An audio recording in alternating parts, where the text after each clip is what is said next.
El Señor les continúe bendiciendo. Muchas bendiciones para todas las personas que están sintonizando este podcast. Hoy en una entrega más de la presencia más ausente. Soy el pastor Giovanni Ospina. Estamos compartiendo desde la ciudad de Cali, Colombia. Somos la Iglesia Confraternidad Cristiana Filadelfia. Acompáñenme por favor al Salmo 139. Salmo 139, y a partir de allí vamos a comenzar la enseñanza del día de hoy. Hemos tenido un tiempo de alabanza, de adoración, de oración también a las personas que están aquí de manera presencial, y oramos para que Dios también ministre su palabra a su corazón en este día. Salmo 139. Señor, tú me has examinado y conocido. Tú has conocido mi sentarme y mi levantarme. Has entendido desde lejos mis pensamientos. Has escudriñado mi andar y mi reposo, y todos mis caminos te son conocidos. Pues aún no está la palabra en mi lengua, y ya tú, Señor, la sabes toda. Detrás y delante me rodeaste, y sobre mí pusiste tu mano. Tal conocimiento es demasiado maravilloso para mí. Alto es, no lo puedo comprender. ¿A dónde me iré de tu espíritu? ¿A dónde huiré de tu presencia? Repito el verso 7. ¿A dónde me iré de tu espíritu? ¿Y a dónde huiré de tu presencia? ¿Y a dónde huiré de tu presencia? Si subiera a los cielos, allí estás tú. Y si en el Seol hiciera mi estrado, allí también tú estás. Si tomara las alas del alba y habitara en el extremo del mar, aún allí me guiará tu mano y me asistirá tu diestra. Si dijera, ciertamente las tinieblas me cubrirán, aún la noche resplandecerá alrededor de mí. Aún las tinieblas no encubren de ti, y la noche resplandece como el día. Lo mismo te son las tinieblas que la luz. Versículo 13. Tú formaste mis entrañas, me hiciste en el vientre de mi madre. Te alabaré porque formidables y maravillosas son tus obras. Estoy maravillado, y mi alma lo sabe muy bien. No fue encubierto de ti mi cuerpo, aunque en oculto fui formado, y entretejido en lo más profundo de la tierra. Mi embrión vieron tus ojos, y en tu libro estaban escritas todas aquellas cosas que fueron luego formadas, sin faltar ninguna de ellas. Cuán preciosos, Dios, me son tus pensamientos, cuán grande es la suma de ellos. Si los enumero se multiplican más que la arena, yo despierto y aún estoy contigo. De cierto, Dios, harás morir al impío.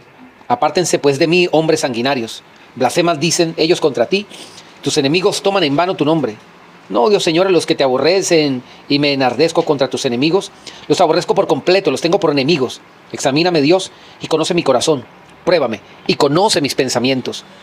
Y ve si hay en mí camino de perversidad, y guíame en el camino eterno. Este es un salmo de David, que aunque tiene unas partes difíciles de entender, o no difíciles, más bien de atención. Siempre he dicho, y es algo reiterativo en mí, todo el Antiguo Testamento, para poderlo comprender, hay que pasarlo por el colador del Nuevo Testamento. Cuando yo empecé a conocer el camino de Dios, di con una secta que me empezó a discipular, entre comillas, la secta de los Testigos de Jehová. Como yo era nuevecito en el camino de Dios, llevaba unos cuantos meses apenas, y no estaba acostumbrado a congregarme, porque, bueno, fue un proceso que Dios hizo conmigo. Yo no conocí de Dios porque alguien me predicara, digámoslo así. La mayoría de ustedes saben, salí de la brujería y demás. Hasta que en un momento Dios me habló para empezar a congregarme, y empecé a ir a una iglesia que quedaba cerca de mi casa. Relativamente cerca. Era más o menos 30 minutos a pie, yo creo. Pero cada vez que iba por allí, veía otra iglesia por ahí cerquita. Y dije, esta me queda más cerca. Me metí ahí y resulta que era esa secta de los Testigos de Jehová. Yo no sabía. Me empezaron a visitar, a discipular, y me empezaron a cambiar todo el mensaje que Dios ya me había mostrado y enseñado. Y me regalaron lo que ellos llaman su Biblia, que eso no es Biblia. Más del 70% de ese libro está completamente adulterado. Aunque ellos conservan aquel versículo de Apocalipsis donde dice que toda maldición le viene a aquel que le añada o que le quite la palabra. Ese sí lo conservan.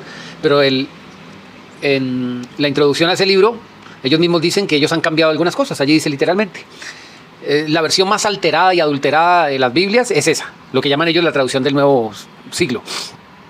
La traducción de las Escrituras del Nuevo Siglo, creo que se llama así realmente. Y estas personas me empezaron a visitar, y yo empecé a estudiar la Biblia de ellos. Al mismo tiempo estudiaba la Biblia católica, porque yo decía, yo soy católico, apostólico, romano, yo no me voy a convertir a ninguna religión, decía. Pero como también había empezado a asistir a una iglesia cristiana, tenía las 3 Biblias, y yo las estudiaba a la par, una por una. Hasta que me di cuenta que el horror de ese libro de ellos está tan alterado y tan tergiversado que yo mismo dejé de asistir por guía del Espíritu Santo. Y un día me encontré a la persona que me estaba enseñando ese camino y lo saludé, me lo encontré en una panadería y me volteó la cara, ni siquiera me saludó. A mí me pareció grosero y me lo volví a encontrar. Lo saludé, no me saludó. Y luego me dio por volver a la casa como a saludarlo. Dije, ve, vamos a retomar los estudios. Yo apenas estaba, como le digo, nuevecito. Cuando le toqué a la puerta, él salió y me dijo, ¿usted qué hace aquí? Y yo le dije, pues no, pues quería hablar con usted para ver si puedo retomar los estudios que veníamos haciendo. Y dijo, no, porque usted es un impío, así me dijo. Y dije, no sé, yo qué le hice, usted no me saluda. Y me citó este pasaje, que luego fue que vine a saber dónde era que estaba. El Salmo 139 en el versículo 21 dice, no odio, él me sacó su Biblia y me señaló y me dijo, no odio yo, Señor, a los que te aborrecen y me enardezco contra tus enemigos, los aborrezco por completo y los tengo por enemigos. Me cerró la puerta. Según él, esa es la manera como ellos viven su fe. Que estoy diciendo de primera mano, yo estuve allí. Y así fue como ese señor me enseñó que ellos enseñan la doctrina después de uno no haber querido recibirla. Lo llaman un impío y demás. Y uno diría, bueno, ¿y eso cómo se aplica a nosotros? Hoy en día, nosotros como cristianos podemos aborrecer a alguien, ¿acaso? Y esto quiero hacer una aclaración antes de entrar en el tema porque no quiero que quede como la confusión en el aire en algunas personas que estén escuchando este podcast. El Antiguo Testamento se debe pasar por el colador del Nuevo Testamento. El cristiano no tiene autorización de ninguna manera para odiar a nadie, ni siquiera a sí mismo. De hecho, Dios nos manda a amar al prójimo como a uno mismo. Eso supone que uno tiene que amarse a uno mismo. El Señor Jesucristo, es cierto, en otros pasajes nos dice que no aborrece su propia vida, no es el que halle su vida la perderá y el que no aborrece su vida en este mundo, entonces no la hallará en la vida eterna. Pero esto no está hablando de odiarse, de hablarse feo, no nos está hablando de no ser receptores del amor de Dios para con nosotros y para con los demás, sino literalmente aborrecer, y es así, en ese término, aborrecer todo lo pecaminoso, aborrecer todo aquello que nos separa de Dios. Esos son nuestros enemigos hoy, ¿ok? La Biblia dice que nosotros tenemos que amar a nuestros enemigos. Si tenemos que amar a nuestros enemigos, entonces el permiso de odiar es hacia quién entonces. Si tenemos que amar a los enemigos. Entonces no se nos permite aborrecer absolutamente a nadie. Mire por favor Romanos capítulo 12 y como en ese paréntesis quiero compartirle un pasaje que nos da un poquito más de luz. En Romanos capítulo 12 en el versículo 9, Romanos 12, 9, dice, el amor sea sin fingimiento, aborrezcan lo malo y sigan lo bueno. Este es el único pasaje, digamos, que de alguna manera muy clara nos dice qué es lo que nosotros tenemos que aborrecer. Y sí, aborrecer. Hay un evangelio místico, no le puedo llamar de otra manera. Y le digo así porque yo estuve en el misticismo, donde la gente habla de las energías, de armonizar las energías y de vibrar en amor y en paz.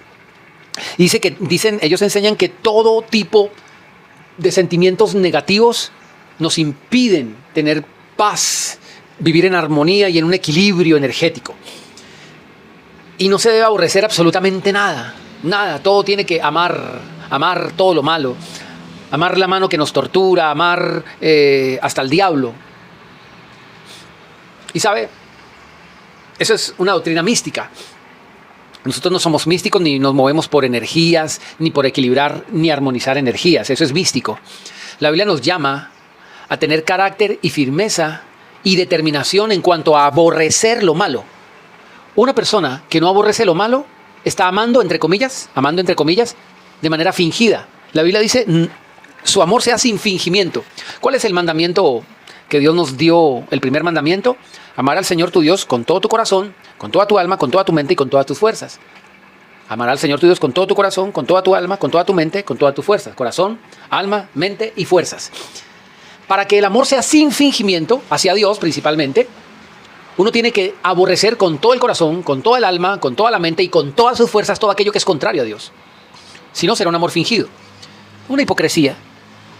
Una forma religiosa, allí disfrazada, aletargada, que nos hace creer que estamos bien porque somos amorosos, tolerantes con el pecado, tolerantes con la inmoralidad. Hoy en día, en estos tiempos peligrosos, como dice la Biblia que estamos viviendo tiempos peligrosos, hay mucha gente que predica, estamos hablando de pastores, los he visto por las redes sociales, pastores muy conocidos, súper famosos, que predican el evangelio sin Biblia y más desde el sentimiento. Dicen que conocen del amor de Dios, que Dios es amor, amor, amor, amor, amor, amor, amor y solo amor, y no se entiende nada diferente a eso, como si Dios no fuera justo.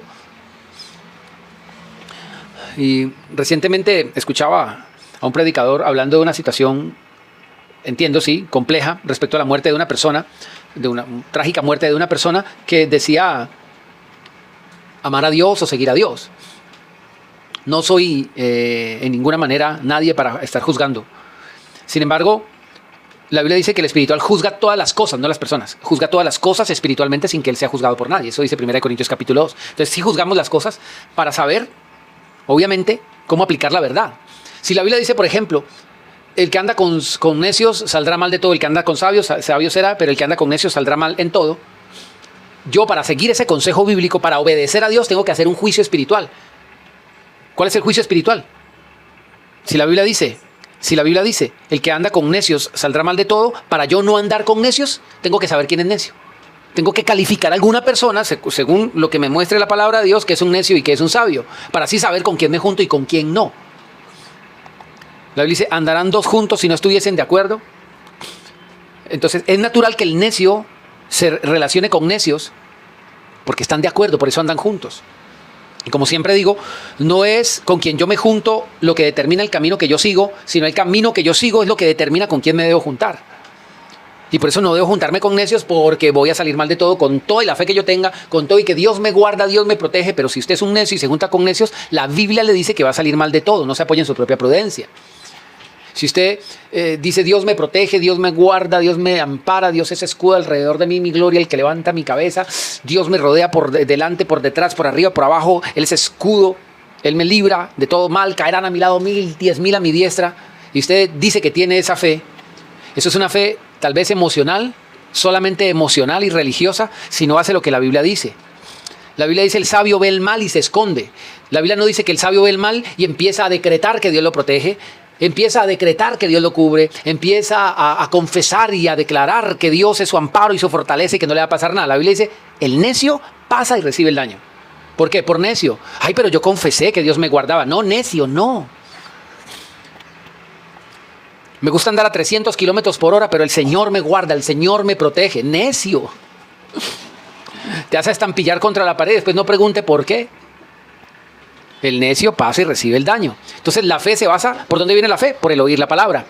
Entonces, si yo le hago caso omiso a lo que dice la palabra y simplemente me escudo en confesiones de que Dios me guarda, Dios me protege, eso no es fe. Porque la Biblia dice cómo Dios me guarda, y es a través de la prudencia y la sabiduría. Entonces, hoy hay muchos predicadores que lastimosamente nos están enseñando un camino muy facilista, donde todo lo que importa es Dios te ama y no importa cómo viva. ¿Y dónde queda aquel pasaje de Apocalipsis donde dice, tengo contra ti que no eres frío ni caliente, sino que eres tibio, y por cuanto eres tibio te vomitaré de mi boca? Te vomitaré de mi boca. Eso significa ser expulsado del cuerpo. Es decir, el Señor no tolera la tibieza. ¿A qué nos está llamando Dios? Lo que pasa es que nosotros vivimos en un mundo polarizado políticamente, entonces nos enseñan que los extremos son malos. Hay gente que dice que los extremos son malos como si fuera un versículo bíblico. En serio. Hay gente que dice, todos los extremos son malos. ¿Dónde dice eso? Pero lo tomamos como una verdad y pensamos, porque la gente lo repite, pensamos que eso es una verdad. Amar a Dios extremadamente no es malo. ¿Usted cree que es malo amar a Dios hasta entregar su vida por Él como un mártir? Para muchos sí, eso es extremo, o sea, adore a Dios, pero tampoco se entregue como si fuera pues todo, hasta entregar su vida. ¿Qué piensa usted de la gente que vivió en el tiempo del Imperio Romano cuando enviaban a los cristianos, solo por ser cristianos, con todo y su familia, a las fauces de los leones? Ay, qué extremistas, tampoco para tanto, ¿verdad? O sea, tampoco tan fanático, hasta allá tampoco. Usted ha visto los fanáticos, los realmente fanáticos, usted lo ve más que todo como hinchas de los deportes, de algunos deportes en particular. ¿Qué hace un fanático? Se va un día de antes a hacer fila para poder llegar a la venta de boletas. Un día antes, bajo agua, bajo lluvia, bajo frío, allá están, pintados la cara como locos, con unos gorros feos, con unas camisas que con todas las insignias porque las llevan en el corazón y demás. Una cosa es ser hincha, otra cosa es ser fanático. Esta gente es capaz de matar por una camiseta.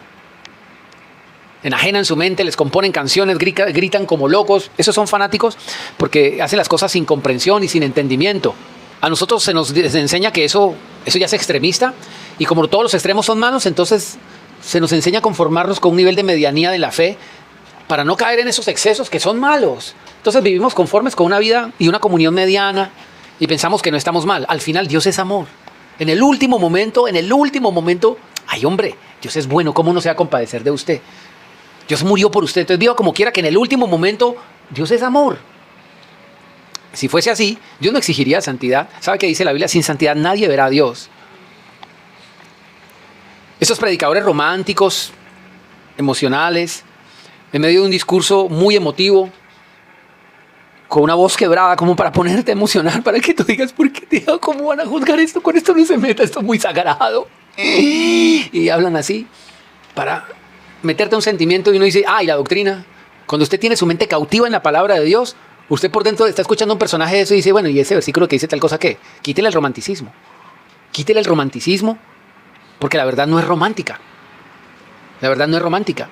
Hay muchos, dice la Biblia, en Filipenses capítulo 3, que hay muchos por allí que son enemigos de la cruz de Cristo.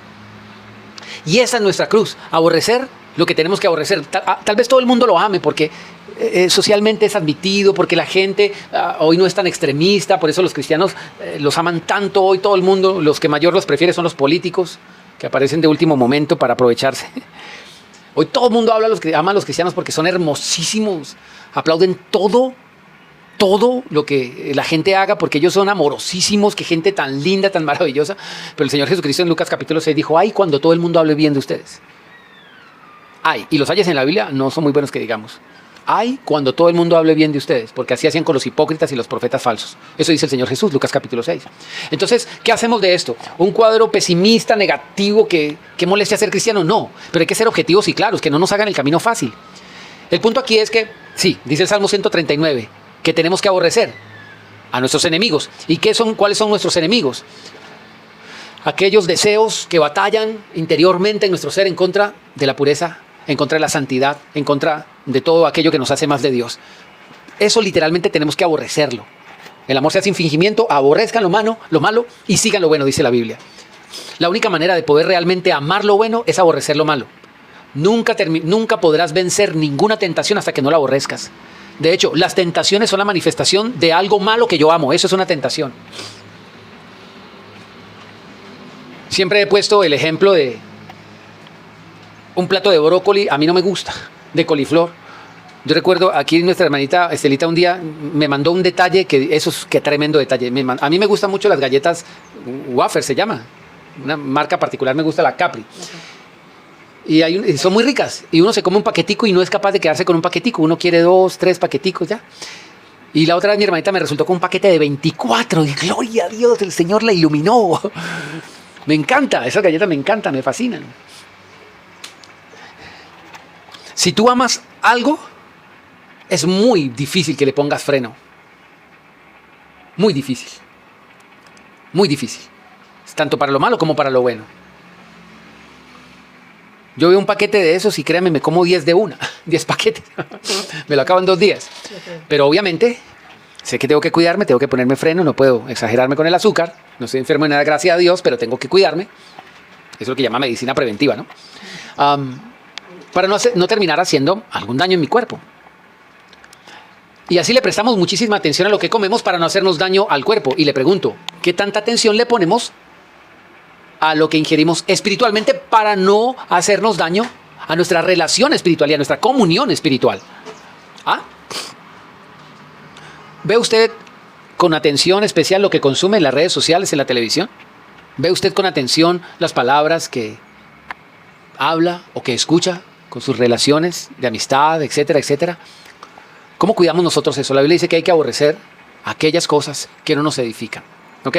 Dicho esto, después de esa aclaración, vamos al Salmo 139. Y eso tiene que ver con la presencia de Dios, porque para permanecer en esa presencia de Dios, Salmo 139, para permanecer en esa presencia de Dios, necesitamos saber quién es Dios. Porque escúcheme,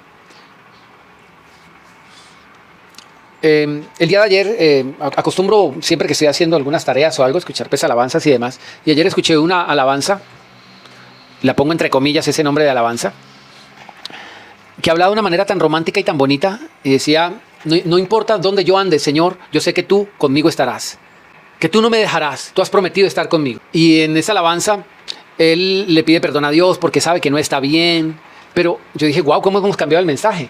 El mensaje de hoy ahora es que Jesús me sigue a mí, donde quiera que yo vaya. Pero el mensaje que Jesús nos predicó es que nosotros tenemos que seguirlo a Él. Dice la palabra de Dios en el Evangelio de Juan, en el capítulo 12, y en el versículo, voy a leerlo desde el verso 24. Juan 12, 24. Dice, de cierto les digo, mire cómo el Señor Jesús hace este énfasis. De verdad les digo que si el grano de trigo que cae en la tierra no muere, queda solo, pero si muere lleva mucho fruto. Dios está haciendo con nosotros un proceso, llevando a cabo con nosotros un proceso. ¿Sabe por qué a veces las cosas que queremos, aunque sean buenas, no se nos dan? Usted se ha puesto a pensar en eso, pero yo estoy emprendiendo algo en Dios. Yo le pido a Dios por esto, le he rogado a Dios por eso, y aún así las cosas no se dan. ¿Sabe por qué pasa esto? Cuando las cosas que nosotros hacemos con fe, con convicción, con amor, con coherencia, y sabemos que es bien, y lo hacemos para Dios y no se da, es porque eso obedece a otro propósito. Eso que llamamos a veces fracaso, realmente no es un fracaso. Era necesario para formarnos. Ese es el grano de trigo que cae a tierra, pero necesita morir para que no se quede solito y se pierda. Como una sola semillita que se perdió ahí, sola. La Biblia dice que tiene que morir para que lleve mucho fruto. Dios nos enseña incluso a morir a las cosas buenas. Incluso, ¿sabe para qué? Para que no hagamos las cosas por interés. Muchos cristianos no han entendido esto y piensan que servir a Dios, aunque es muy noble, aunque es bueno, es todo. Servir a Dios es todo, pero cuando se hace con la actitud adecuada y correcta, porque hay gente que lo hace con segunda intenciones. Listo, te sirvo, pero ¿qué me vas a dar? ¿Sabes? Es muy normal encontrar que la gente, cuando está pasando una calamidad bien terrible, allí sí le promete a Dios servirle. Señor, sáname y yo te prometo que te va a hacer. Señor, libértame, Señor, sácame de esto, Señor, quítame los bancos de encima, Señor, quítame las deudas de encima, Señor, quítame las calamidades de encima, la suegra de encima, qué sé yo, una cantidad de calamidades. Y Señor, y te prometo que ahí sí te sirvo. Ahí sí me entrego, ahí sí, ahí sí.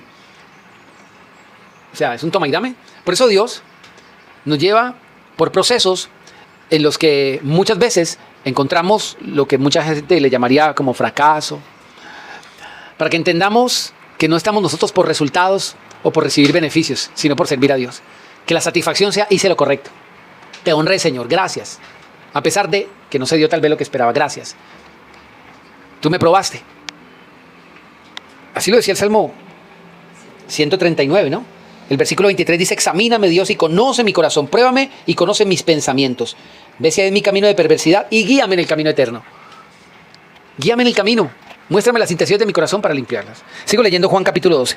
El versículo 25 dice, el que ama su vida la perderá, y el que odia su vida en este mundo para vida eterna la guardará. Mire que habla de la vida eterna y no habla de las recompensas de aquí.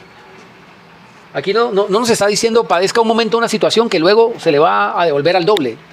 Yo sé que Dios bendice y puede ser al doble, al triple, hasta más. Así le pasó a Job. El salmista dice, hubiera yo desmayado si no creyera que he de ver la bondad de Dios en la tierra de los vivientes. Entonces, evidentemente, el Señor Jesús dijo que el que deje casa, familia, etcétera, tierras por mí, dice, recibirá 100 veces más en esta vida y en el siglo venidero la vida eterna. Así lo dice el Señor, claro, en Marcos. En esta vida y en la vida eterna también la asegura. Es evidente. Pero Dios no quiere que nosotros hagamos las cosas por interés. Dios quiere que lo honremos por honrarlo, no por interés de recibir algo más. El versículo 26 dice el Señor claramente, verso 26 de Juan 12, si alguno me sirve, sígame, y donde yo esté, allí también estará mi servidor. Si alguno me sirve, sígame, y donde yo esté, mira cómo lo dice el Señor Jesús, donde yo esté, allí también estará mi servidor. En el Evangelio Humanista hoy se dice, Señor, yo sé que tú estarás conmigo donde quiera que yo vaya. No. Escúcheme, la gracia de Dios, el amor de Dios, te va a proteger y te va a guardar por pura misericordia. La Biblia dice que Dios hace salir su sol sobre justos y sobre malos. Esa es la gracia y la misericordia de Dios. Pero nosotros no podemos tentar a Dios pensando que, bueno, igual Dios me guarda, yo sigo en este mal camino, igual Dios me va a guardar. La Biblia dice que no tentemos al Señor. En Hebreos capítulo 10, se lo recomiendo que lo lea con detenimiento, pues no, por tiempo no podemos leerlo ahorita porque no avanzaríamos, pero la Biblia dice que se escribieron algunas cosas como ejemplo para que nosotros no codiciemos cosas malas, dice allí la Biblia. para que no tentemos a Dios. Pensemos que no, o sea, igual ningún rayo me ha partido todavía, dicen algunas personas. No es correcto decir que Dios va a estar conmigo donde quiera que yo vaya tentándole. Como si Dios me estuviera respaldando en todo lo malo que yo haga. No, no es correcto. Pero, la gracia y el amor de Dios va a seguir allí, persuadiéndome. Dice la Biblia que el Espíritu Santo nos redarguye de justicia, de pecado, de juicio. Nos redarguye. Eso es una señal del amor de Dios. Él va a estar allí hasta el fin. Escuchaba de un predicador en estos días hablando justamente de los sueños que Dios le dio a este artista llamado Jason Jiménez, que por 3 ocasiones le habló. Y él citaba a Job. Job capítulo 33, versículo 14 dice: aunque lo cierto es que de una u otra manera habla Dios, pero el hombre no entiende. Por sueños, en visión nocturna, cuando el sueño cae sobre los hombres, cuando se duermen en el lecho, entonces el Señor se revela a él al oído y le confirma su instrucción para separar al hombre de su obra. Escuche, ¿con qué motivo vienen a veces esos sueños? Para separar al hombre de su obra y apartar al varón de la soberbia, para librar su alma de la muerte y su vida de perecer a espada. Entonces mire que Dios le advirtió claramente 3 veces. ¿Usted se acuerda de Daniel? ¿Usted se acuerda de José cuando interpretaron los sueños? Y Daniel decía, cuando ya son 2 veces que viene soñando lo mismo, es porque ya Dios está hablando. Yo no le digo que esté prestándole a todo lo que sueña, porque muchas veces son sueños de frijoladas. Pero Dios sí habla a través de sueños. Hay una parte, el sueño se divide en varias etapas, y hay una etapa que se llama el sueño REM, cuando la persona está más inconsciente, cuando realmente es el sueño más profundo. Las personas van pasando en un estado, el cerebro se mide en algunas frecuencias y ¿cómo se llama? Las frecuencias, digamos, energéticas en las que se ve el cerebro, a manera que se va profundizando el sueño, va pasando a varias frecuencias. Alfa, beta, gamma, y así sucesivamente. Y llega a una parte donde donde el sueño es realmente profundo, y allí los psiquiatras son los que hablan de esto. O bueno, los expertos pues en el sueño dicen que en una etapa donde se llega a una cierta frecuencia, el cerebro escarba en tu inconsciente y empiezan a aflorar muchísimas cosas en tu mente, y ahí es donde se suelen producir los sueños. Usualmente hay unos reservorios mentales, por decirlo así, que es allí de donde saca la información. Y cuando una persona es demasiado nerviosa o temerosa, llena de miedo, casi siempre saca de lo que más brote, digamos, en su mente. De ahí es donde más saca. Pero hay gente que solo sueña tragedias. Y por eso se creen profetas, porque solo sueñan tragedias, porque ¿en qué asociamos el profeta? El que habla tragedias, y no necesariamente. Entonces, por eso le digo, no le preste necesariamente atención a todos los sueños, pero tampoco los desestime, ore por eso. Porque muchas veces lo único que aflora en nuestros sueños son nuestros mayores miedos. Y resulta que eso es lo que aflora, porque ahí es donde el cerebro está reparando algunas cosas que no están funcionando bien en su mente. Los miedos no son simplemente expectativas negativas. Hay un proceso bioquímico en el cuerpo con los sentimientos. Por eso el estrés produce parálisis, inclusive facial, tensión arterial, tensión muscular, la pupila se dilata, tantas cosas, porque hay cuestiones físicas, eso se llama somatización, porque hay efectos físicos en algo que podría ser solamente psicológico o mental. Porque todo lo que está en tu mente se somatiza, siempre, todo lo que usted siente, todo genera unas sustancias químicas que se llaman neurotransmisores, y exponerse a una sobredosis, digamos, de estas sustancias químicas son dañinas. Eso es destructivo. Lo que le llaman la hormona del estrés, ¿usted ha escuchado eso? La adrenalina, ¿sí? Y todas estas sustancias, exponerse demasiado tiempo a eso puede incluso romper los vasos sanguíneos. Es dañino, destructivo. Entonces, el cerebro solamente en unos estados profundos de sueño. La gente que no duerme suficiente, eso nunca le va a pasar. Si usted es una persona que duerme menos de 6 horas, porque no ocurre en menos tiempo. Si usted es una persona que duerme menos de 6 horas, prácticamente su cerebro jamás se repara. Jamás. Dios diseñó el cuerpo así, para que el cuerpo pueda repararse completamente, y su cerebro pueda completamente repararse. Necesita tener un descanso continuo de por lo menos 6 horas, como mínimo, que sean interrumpidos.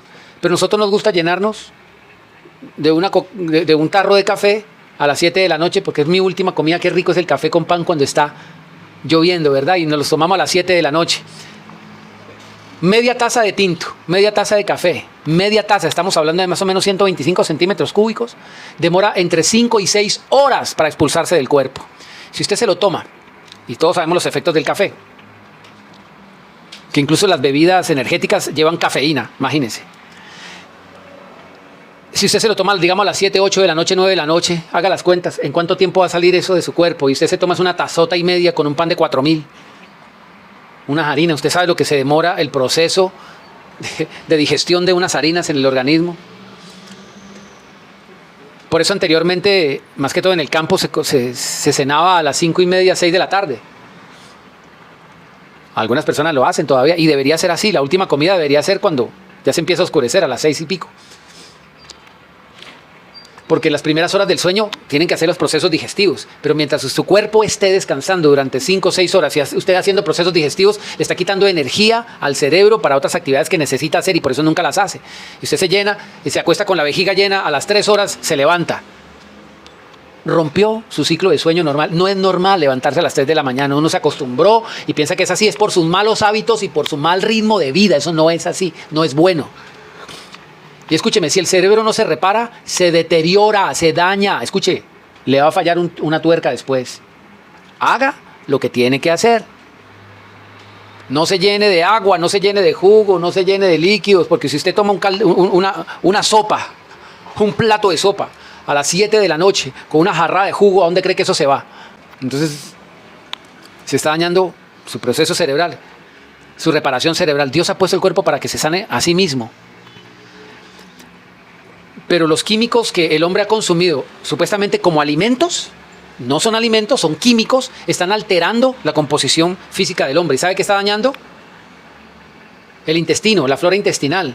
Es allí donde está el sistema defensivo del hombre, en el intestino, y está acabando con eso. Por eso hay tanta enfermedad que se llama hoy, que sale a la luz, enfermedades huérfanas o autoinmunes. Por tanto químico, los papás se llenaron de químicos toda la vida y esperan que el hijo salga sanito. ¿Usted cree que eso no se pasa? Y esperan que las futuras generaciones, que mi hijo salga súper sano. ¿Y usted qué ha hecho para que sea sano? ¿Sabes de cuándo yo empecé a planear mis hijos? Desde los 17 años. Yo odiaba el pescado y con un amigo nos propusimos tener hijos inteligentes, sabios y limpios genéticamente. No éramos cristianos. Empezamos a comer arroz. Imagínense, los pelados a la edad mía, a los 17 años, todos salían a comer perro caliente y hamburguesa los fines de semana. Yo no. Yo comía arroz integral con merluza, con filete de pescado, frutas, verduras. Yo comía así. Jamás vi un reality en mi vida, jamás. Jamás me pegaba el televisor para verme partidos de fútbol, jamás. ¿Sabe qué hacía yo los fines de semana? Con un compañero a los 18 años me iba para el centro cultural de la ciudad. Me iba a la Orquesta Sinfónica del Valle para ir a pedir la lista de conciertos. Quería aprender. Yo dije, yo no quiero tener un hijo bruto. Voy a trabajar mis genes. Quiero tener unos genes limpios. No fumé, no metí vicios. Y la gente piensa que, no sé, por cuestión milagrosa, entonces los genes tienen que salirles buenos. Yo no comía embutidos. ¿En serio? Trataba de tener un equilibrio emocional y demás. ¿Por qué? Porque yo era consciente de eso. Ahora nosotros como cristianos tenemos que entender que ya no se trata de hijos, se trata de nuestro espíritu, el nuevo ser que va a nacer en usted. Cuando usted deje este plano físico, el ser verdadero que es usted va a emerger y va a subir a la presencia de Dios. Dios quiera que suba a la presencia de Dios. Tengo que decirlo así, yo no puedo arreglarle el mensaje. La Biblia dice que nosotros tenemos que autoexaminarnos para saber si no estamos reprobados, porque sin santidad nadie verá a Dios. Porque hoy lastimosamente somos muy religiosos y somos muy románticos. Dios habla muchas veces por sueños, sí, pero es para librarnos de la muerte. Qué tremendo que Dios le estaba hablando a este jovencito para librarlo de la muerte. Para librarlo de la muerte. Dios le mostró 3 veces que tenía accidente aéreo. ¿Qué tenía que hacer? No solamente consagrarse a Dios, que eso es lo que tenía que primero hacer. Él creyó, como no tenía doctrina, como no se congregaba, porque se justificaba que no podía congregarse, entonces no tenía doctrina. Entonces él pensaba que ya estaba bien con Dios. Él pensaba. Y Dios le advirtió 3 veces. ¿Y cómo murió? En eso. Créeme, si Dios hubiera querido llevárselo tan prontamente, Dios no le advierte. No le advierte. Nada. Pero créeme que no era el tiempo. Por eso Dios le estaba hablando para que, como dice el pasaje que leímos de Job, para que no se vaya apresuradamente. Porque el diablo seguramente quería matarlo, obviamente, como a todos nosotros. Dice la Biblia en Apocalipsis 19, ay de los moradores de la tierra, porque el diablo ha descendido con gran ira en contra de ustedes, porque sabe que le queda poco tiempo. En contra de todos nosotros. Por eso no tenemos que ser ingenuos y tenemos que reconocer que el maligno quiere a diario, de manera permanente, insistente, hacernos caer para desviarnos del camino del Papá Dios.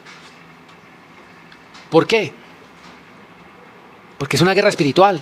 Y usted debe entender, debe comprender que, hermanos, tenemos que orar todo el tiempo, líbranos del mal, pero estar atentos y ser sabios, prudentes, pedirle a Dios que nos libre del mal. Pero no tiene sentido pedirle a Dios que me libre del mal y yo me exponga. No debe ser así. En el Salmo 139, retomando ese pasaje, en el versículo 1 dice, Señor, tú me has examinado y conocido. Has conocido mi sentarme y mi levantarme, has entendido desde lejos mis pensamientos, has escudriñado mi andar y mi reposo y todos mis caminos te son conocidos. Pues aún no está la palabra en mi lengua y tú, Señor, ya la sabes toda. Detrás y delante me rodeaste y sobre mí pusiste tu mano. Tal conocimiento es demasiado maravilloso para mí, alto es, no lo puedo comprender. Es evidente que Dios conoce todo de nosotros. Dios conoce todo de ti y de mí. Hasta las cosas más elementales. Has escudriñado mi andar y mi reposo, has entendido desde lejos mis pensamientos. Antes de que pronuncie una palabra, mi boca dice que Dios ya la conoce. Es decir, que Dios conoce el corazón. La Biblia dice lo profundo del corazón habla la boca. Significa que Dios conoce lo más profundo de tu corazón. Esto es un conocimiento muy elevado. Dices algo tan alto que yo no lo puedo entender. Pero en pocas palabras vamos a tratar de decir algo acá. Es que Dios conoce mi presencia. Pero lo importante es su presencia. Nosotros tenemos que hacernos conscientes de quiénes somos y qué es lo que está presente en nosotros. Escúcheme lo que le voy a decir. ¿Qué es lo que está presente en nosotros que esquiva la presencia de Dios? Nosotros todos románticamente y religiosamente le pedimos a Dios que tu presencia esté conmigo, Señor, que tu presencia me acompañe, que tu presencia, etc. Pero recuerden la anterior entrega que vimos en la última celebración. El Señor Jesús estaba presente, dijo, Señor, ¿hasta cuándo estar entre ustedes? Dijo el Señor, ¿hasta cuándo estar entre ustedes? Ahí estaba presente. ¿Hasta cuándo estar entre ustedes? ¿Estaba o no estaba presente? Era la presencia de Dios, claro. Pero dijo, ¿hasta cuándo voy a estar entre ustedes, generación incrédula y perversa? ¿Hasta cuándo los voy a soportar? ¿Se trata de la presencia o de la presencia conforme? Dios va a estar conmigo siempre, sí. Detrás y delante me rodeaste, sobre mí pusiste tu mano. ¿Eso sabe qué significa? Que Dios lo llena todo. Todo. Por eso allí dice, ¿a dónde me iré de tu espíritu? ¿A dónde huiré de tu presencia? Dice el versículo 7. Pero esto, lejos de ser algo romántico, bonito, lo que significa es que de Dios nadie va a escapar. Porque alguien dirá, ¡ay, qué lindo! O sea, mire, donde quiera que yo esté, no podré huir de tu presencia. Yo puedo estar en el peor estado, el peor, el más pecaminoso. Pero yo sé que Dios me va a salvar. Yo sé porque yo lo amo. ¡Ey! Lo que significa esto es que de Dios no se escapa nadie. El día del juicio, aquellos filósofos, aquellos próceres, aquellos intelectuales que un día se burlaron de Dios, se mofaron de Dios, insultaron a Dios, promovieron sus filosofías ateas y terribles, un día toda rodilla se doblará de lo que está en el cielo, en la tierra, y escucha, y debajo de la tierra, hasta el mismo infierno, se va a poner de rodillas. Tengo un mensaje por allí que se llama la fe del diablo. Y aunque suene raro decirlo, esa fe, por lo menos esa que tienen los demonios, algunos cristianos deberían imitar, aunque suene raro. Porque la Biblia dice que los demonios creen y tiemblan. Y algunos cristianos ni creen ni mucho menos tiemblan. No tiemblan delante de la presencia de Dios. No tiemblan. Yo escucho a unos predicadores decir unas sandeces, unas cosas muy románticas y tienen el rating más grande y todo el mundo los ama y los aplaude. Porque suenan muy bonitos y muy románticos, pero están haciendo errar al pueblo. La Biblia dice que el sacerdote está puesto para enseñarle al pueblo a discernir entre lo santo y lo profano. Hacer diferencia entre lo santo y lo profano, y hay gente que no tiene ni idea que lo profano existe. Todo es santo. Todo es santo, todo es bueno. Y eso es un gran peligro, lo que le pasa a la iglesia de la Odisea. No sabes que eres miserable, pobre, ciego y estás desnudo. No estaba solamente mal, sino que lo peor era que no sabía que lo estaba. Eso es peor. Creían que estaban bien. Eran una iglesia. Eran una iglesia. Y el Señor le dijo, no sabes que estás mal. Y mire el amor de Dios. La misericordia de Dios les hizo llegar un mensaje de verdad. Para que esa iglesia estuviera tan mal, dudo mucho que tuvieran sana doctrina, pero a pesar de eso, la misericordia de Dios se les asomó por un lado y les hizo llegar un mensaje duro. Para sacudirles el piso y decirle, tenga mucho cuidado, que no a todo el mundo Dios le habla por sueños. Afortunado aquel que Dios le puede advertir que se va a morir, por lo menos para arreglar su camino, como le pasó a Ezequiel, ¿no? Pero Dios no necesita hablarnos por sueño. La Biblia dice que el hombre tiene siempre su día, es decir, su día final puede llegar en cualquier momento. Hermanos, el Salmo 139:7 dice, ¿a dónde miré de tu espíritu y a dónde huiré de tu presencia? Mire la expresión, para que no nos romanticen este pasaje. Dice, ¿a dónde huiré de tu presencia? ¿A dónde huiré de tu presencia? Huiré. Dios no va a estar conmigo donde quiera que yo esté. La gracia y la misericordia de Dios me va a conservar por gracia y misericordia. ¿Cuántos le hemos fallado al Señor después de haberlo conocido? Y sabe, Dios nos conserva aún la vida por gracia y misericordia. Porque por el diablo fuera nos reclama y claro, tiene derecho legal de llevarnos. Pero Dios es bueno y misericordioso. ¿Sabe por qué? Porque dice la Biblia en Eclesiastés que es mejor perro vivo que león muerto. Mientras haya vida, dice la Biblia, hay esperanza. Entonces hay esperanza. Esta es la esperanza, estar vivos. Por eso, ¿qué hacemos con nuestra vida? Usted ha hecho lo mejor hoy. Hoy. Domingo. Horas primeras de la mañana. Amaneció lloviendo, haciendo frío. Y usted no le impidió llegar a la iglesia ese trancón de cobijas que se forma siempre que quiere venir. Y pudo venir. Créame que Dios honra a los que le honran, dice la Biblia. Hoy hay mucha gente que está en chanclas y en medias en la casa y se toma su café, su pan de 5,000 y se vuelve a acostar. Un domingo, pues, ¿cómo ir a la iglesia un domingo? Pero usted tuvo la valentía y la osadía de meterse al baño con esa agua que es tan fría aquí en Cali. Es helada. Y más ustedes que viven por allá en ese páramo, porque eso parece un páramo, esa agua es helada. Es que el agua es helada ya. Eso es helada. Y se pusieron su pinta para venir hoy a escuchar la palabra de Dios. Créame que eso es un tesoro que nadie se lo va a robar. Eso es lo que el Señor Jesús dijo, hagan tesoros en los cielos. Y usted lo está atesorando en su corazón esta palabra. Eso es hacer un tesoro en el cielo. ¿Por qué? Porque usted se está garantizando tener en su corazón lo del cielo, para que cuando nos vengan a buscar, nosotros tenemos todo el cielo y seamos dignos de ser llevados. No, mire, no deje de insistir ni de persistir por su vida. Usted también tiene que aprender a reconocer sus méritos. No para que se vuelva un narcisista y que se esté felicitando por todo, pero también usted necesita aprender a reconocer sus virtudes, porque si usted se mantiene dando garrota a toda hora, entonces ¿qué? Y está esperando que todo el mundo, que otros sean los que le den el aplauso y la palabra de aliento, pues, está equivocado. Está equivocado. Uno no debe esperar que de los demás venga. Pues sí, sería lo ideal, pero si usted no lo hace con usted mismo, ¿sí? Uno tiene que reconocer sus propios méritos porque, gracias a Dios, así se anima también. Pues, si no, gracias a Dios, yo sé que estoy haciendo lo correcto. Eso es bueno. Eso le ayuda a que su mente se enfoque y no se mantenga juzgando. Yo no sirvo para nada. Yo no hago nada bien. Dios me detesta. ¿Cómo no me voy a odiar si yo soy lo peor? Basura del diablo, hombre. Reconozca lo que ha hecho. La Biblia dice que Dios no es injusto para olvidar la obra y el trabajo de amor que usted manifiesta para su nombre. Significa que olvidar eso es algo injusto. Entonces, ¿usted por qué lo es? La Biblia dice que Dios no es injusto para olvidar la obra y el trabajo de amor que usted ha manifestado hacia su nombre. Entonces, ¿usted por qué sí lo olvida? ¿No es injusto? Dele gracias a Dios. Usted es una persona diferente, usted es diferente. Dele gracias a Dios, usted es diferente. Usted no es como la mayoría, usted no lo es. Dele gracias a Dios por eso, porque eso es algo que Dios ha hecho. Usted se levantó, usted prácticamente tuvo una resurrección esta mañana, porque sacarlo de la cama a algunas personas es complicado.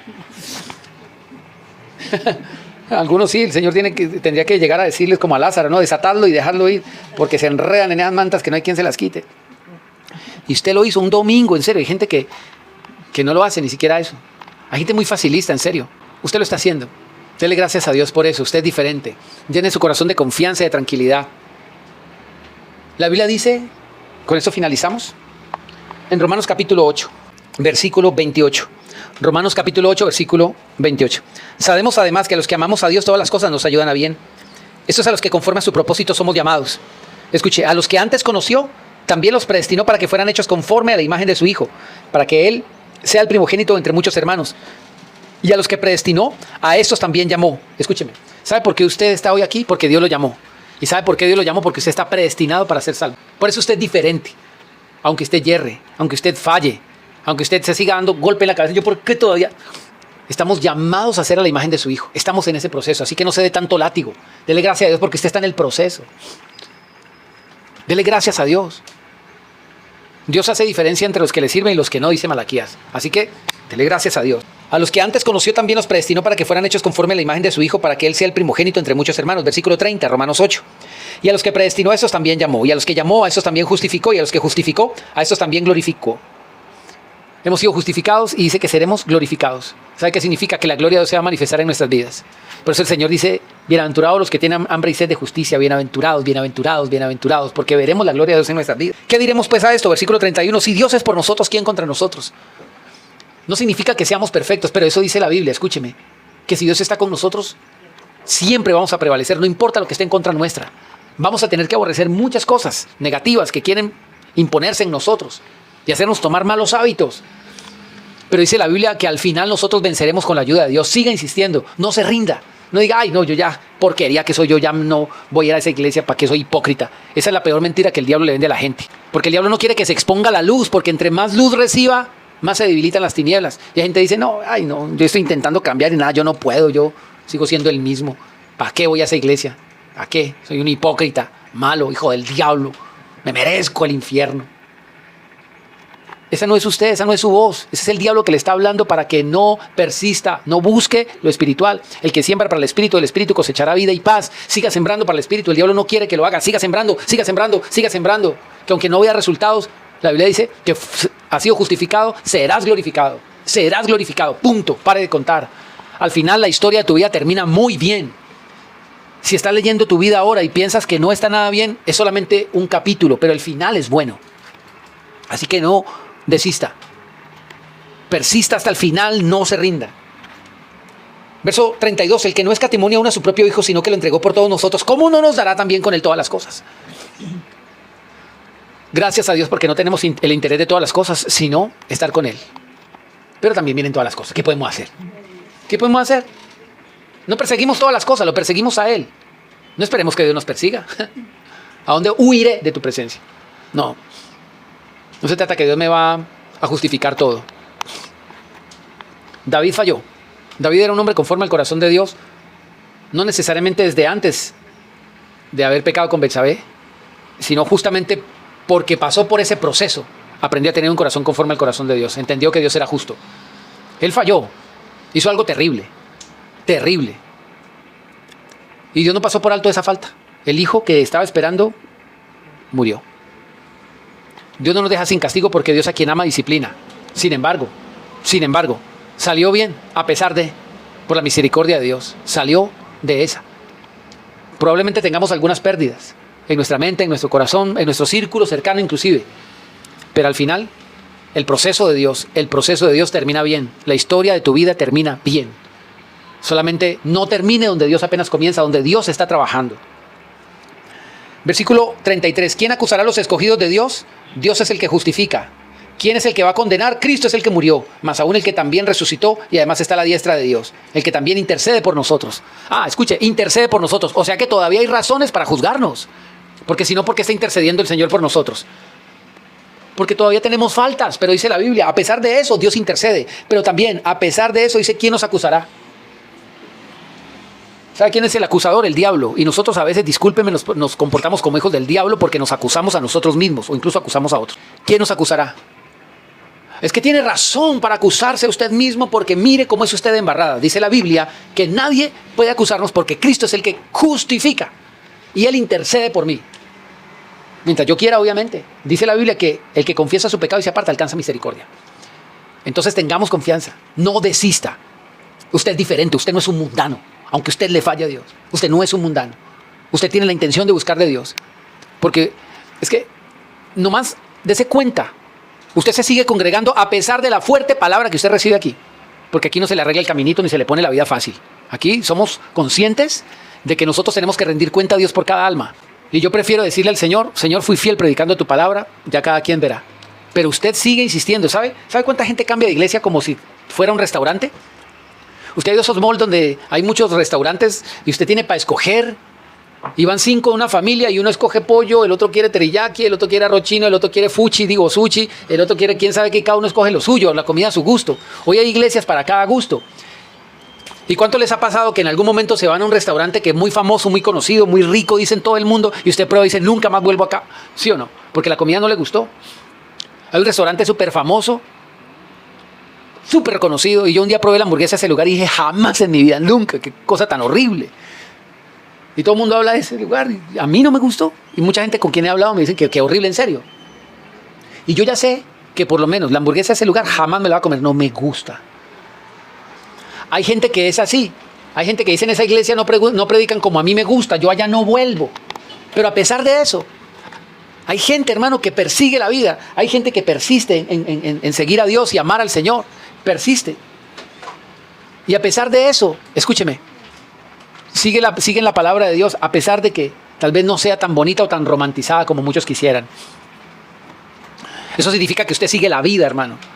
Porque discúlpeme, usted no es un bobito que le meten los dedos a la boca. Usted lo sabe. Usted sabe que aquí se le predica la palabra de Dios. Usted lo sabe. Usted sabe cuál es la sana doctrina. Y la persiste y persiste en la vida hecha mano de la vida eterna. Versículo 35. ¿Quién nos separará del amor de Cristo? Tribulación, angustia, persecución, hambre, desnudez, peligro o espada. ¿Por qué dice todo esto?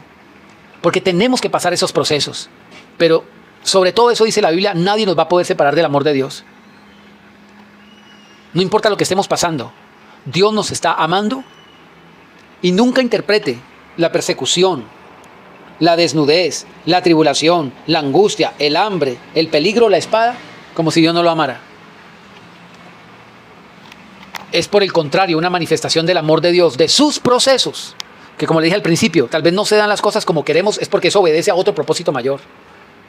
Las cosas que no se dan son las que nos están encaminando por la senda en donde se va a dar la vida verdadera, la que Dios quiere, completa plenitud porque Dios así lo dijo.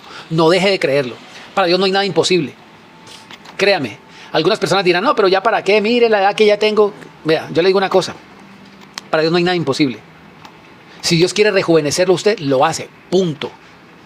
¿Usted se acuerda de aquel hombre que puso un vellón, un pedacito de piel, y le dijo, Señor, que llueva y la mitad que se moje, la otra mitad que no? ¿Cómo hizo Dios eso? Como Él solamente solo sabe hacerla.